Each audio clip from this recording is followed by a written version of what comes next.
Hello दोस्तों, कैसे हैं आप सब और कैसी चल रही है आप सबकी प्रिपरेशन। इस बार एग्जाम की बात नहीं कर रही हूँ, कुछ फेस्टिवल्स आने वाले हैं, उनकी प्रिपरेशन कैसी चल रही है आप सबकी। और आज हम बात करने वाले हैं एक और टॉपिक के बारे में। गॉटरी एंड डेल्यूज का ही टॉपिक कंटिन्यू करेंगे, व्हाट इज फिलोसफी। पहले हम दो टॉपिक्स ऑलरेडी कवर कर चुके हैं, आज हम इनका एक थर्ड टॉपिक कवर करने वाले हैं, ये भी बहुत ही इंपॉर्टेंट है। And I am very sure इन तीन टॉपिक्स में से किसी एक में आपको नेक्स्ट यूजीसी एग्जाम में क्वेश्चन जरूर आएगा। काफी इंपॉर्टेंट टॉपिक्स हैं इन दोनों राइटर्स की। तो आइए बढ़ते हैं अपने वीडियो की तरफ और समझते हैं what is philosophy according to these writers. Deleuze और गॉटरी दोनों का इंट्रोडक्शन मैं आपको प्रीवियस वीडियोस में दे चुकी हूँ, तो आज इनकी बात ना करते हुए सीधा अपने टॉपिक की तरफ मूव करेंगे। आज का हमारा टॉपिक है व्हाट इज फिलोसफी, और ये दो टॉपिक्स हम लोग ऑलरेडी कवर कर चुके हैं। What is philosophy is the last book को authored by both of them. 1991 की है। अर्लियर वर्क्स के बारे में हम जानते ही हैं, anti Oedipus, a thousand plateaus, Kafka towards a minority literature, जो कि 1986 में इंग्लिश में ट्रांसलेट हुआ था। ये जो हमारा वर्क है what is philosophy, this work basically explores philosophy, science and art. ये तीन मोड्स ऑफ थॉट्स हैं according to these two people. Book का फोकस देखते हैं। ये बुक हमें बताती है कि how philosophy is distinct different from science and art. और बेसिक डिफरेंसेस क्या बताए गए? ये आर्ट है, नॉवेलिस्ट एक आर्टिस्ट है जो कि स्टोरीज क्रिएट करता है। साइंटिस्ट्स हमेशा एम्पायरिकल नॉलेज क्रिएट करते हैं कि if this will happen that will happen, logics की बातें करते हैं।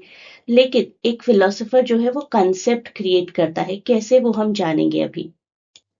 फिलोसोफर कौन है? एक फिलोसोफर है विजडम का फ्रेंड या विजडम का लवर, कंसेप्ट का फ्रेंड।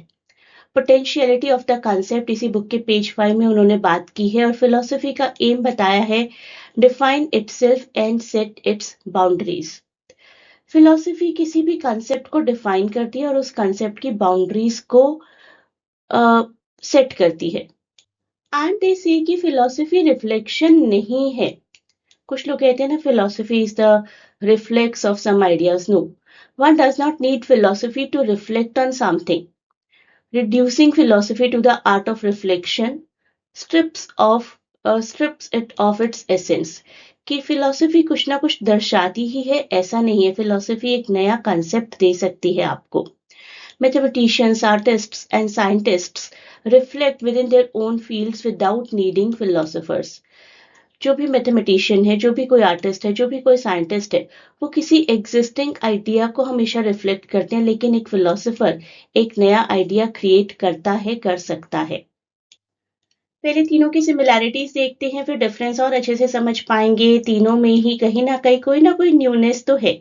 फिलोसफी कॉन्सेप्ट्स जनरेट करती है, साइंस फंक्शंस जनरेट करती है, आर्ट परसेप्ट्स को जनरेट करता है। तीनों ही वर्ल्ड को शेप आउट करते हैं डिफरेंट डिफरेंट एंगल से। अपने अपने क्रिएटिव फील्ड्स हैं, कंसेप्ट, फंक्शनल, एस्थेटिक रिस्पेक्टिवली। अब डिफरेंसेस देखते हैं, और इन तीनों ही डिफरेंसेस को हम डिटेल में विद एग्जांपल भी समझेंगे। फिलोसफी कंसेप्ट्स जनरेट करती है और अपने ही बारे में बात भी करती है। सिर्फ एक रिफ्लेक्शन ही है, किसी एग्जिस्टिंग आइडिया का रिफ्लेक्शन नहीं है। It creates completely a newness. Science जो है वो फंक्शंस और एम्पायरिकल नॉलेज की, if this will happen, cause and effect क्या होगा, ऑब्जर्वेशन होती है, मेजरमेंट होती है, एक्सपेरिमेंटेशन होते हैं। जिस तरीके से हम पर कोविड की मेडिसिन को टेस्ट किया गया, that was an empirical thing. Art जो है वो हमारा व्यू पॉइंट चेंज करती है। किसी भी चीज के लिए हमारे इमोशंस और फीलिंग्स को इवोक करती है। किसी पेंटिंग को देखकर, किसी यू नो ब्यूटीफुल सीनरी को देखकर, सिनारियो को देखकर, जो भी हमारे अंदर एस्थेटिक इमोशंस आते हैं वो आर्ट्स की वजह से आते हैं। सबसे पहले रेनी डिकार्ट के एग्जाम्पल के थ्रू फिलोसफी को समझते हैं। कॉगिटो अर्गो सम, ये एक स्टेटमेंट है उनकी दी हुई, I think therefore I am. तो डेकार्ट यहाँ पर कह रहे हैं कि ह्यूमन थॉट्स है, इसीलिए ह्यूमन बीइंग्स एग्जिस्ट करते हैं। देखिए कितना अच्छा एक कंसेप्ट है। ह्यूमन बीइंग्स, उनका फाउंडेशन बेस ही यही है कि उनकी एग्जिस्टेंस, उनकी थॉट प्रोसेस की वजह से वो एक टूल हमें देकर गए। A concept that shapes how we think about knowledge and certainty. एक इंसान जो है वो सोच रहा है, इसीलिए तो वो एक इंसान है। ये एक कॉन्सेप्ट है। न्यूटन का लॉ ऑफ ग्रेविटेशन, ये साइंस का एक एग्जाम्पल है। एम्पिरिकल नॉलेज के थ्रू ही आया। न्यूटन ने कुछ फॉर्मूलेट किया, मैथमेटिकल फंक्शन बताया, एक्सप्लेन किया कि कैसे ऑब्जेक्ट्स एक दूसरे को अट्रैक्ट करते हैं। यहाँ पर क्या टूल यूज हुआ? Measurement, experiments and equations. यहाँ पर मैंने एग्जाम्पल लिया है आर्ट के लिए वैन गॉग की पेंटिंग स्टारी नाइट का। काफी अच्छी ब्यूटीफुल पेंटिंग है, बहुत इमिटेट किया जाता है इसको। एक तरीके का परसेप्शन क्रिएट करती है। ऐसा नहीं है कि रात के बारे में हमें बताती है फिलोसॉफिकली, नहीं। Instead it gives us a way of seeing and feeling night. Night की ब्यूटी को आप किस तरीके से एक फ्री फ्लो के साथ फील कर सकते हैं। Swirling, vibrant, emotional, colour form कितना अच्छा है, कॉम्पोजिशन कितना अच्छा है कि एक सेंसरी इमोशनल एस्थेटिक एक्सपीरियंस होता है वॉचर्स को। एक बार समराइज कर लेते हैं। डेल्यूज और गॉटरी के अकॉर्डिंग फिलोसफी क्या है? That is very much distinct from science, arts and communication. Philosophy जो है कंसेप्ट क्रिएट करती है, किसी तरीके की स्टोरी या कोई और फंक्शन या कोई और कंसेंसस नहीं क्रिएट करती। जैसे कि कम्युनिकेशन ओपिनियंस के साथ डील करता है, फिलोसफी डिसएग्रीमेंट के साथ भी डील कर सकती है, क्रिएटिविटी हो सकती है इसकी अपनी। And it is so unique and essential that specially in fields like education it is a generator of new ways of thinking.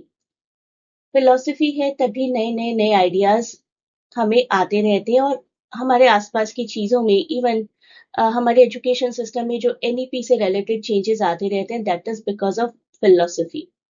तो फिलोसफी बहुत ही इंपॉर्टेंट है because it gives new wings to human thought. अब आपके लिए question जिसका जवाब आप कमेंट्स में दीजिए मुझे। What is philosophy by Deleuze and Guattari was first published in which year? 91, 94, 80 or 72? Do write whatsoever you think in comments. So this is it for the day.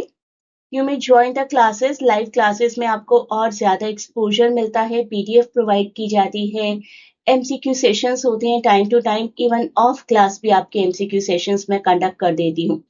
आप में से जो भी ये क्लास ज्वाइन करना चाहता है, there is a Telegram link given in description, उस पर कनेक्ट हो जाइए। In fact if you do not want to और can not join the sessions, तो आप पीडीएफ्स के थ्रू भी पढ़ सकते हैं यूजीसी नेट के लिए या मास्टर्स इंग्लिश एंट्रेंस के लिए।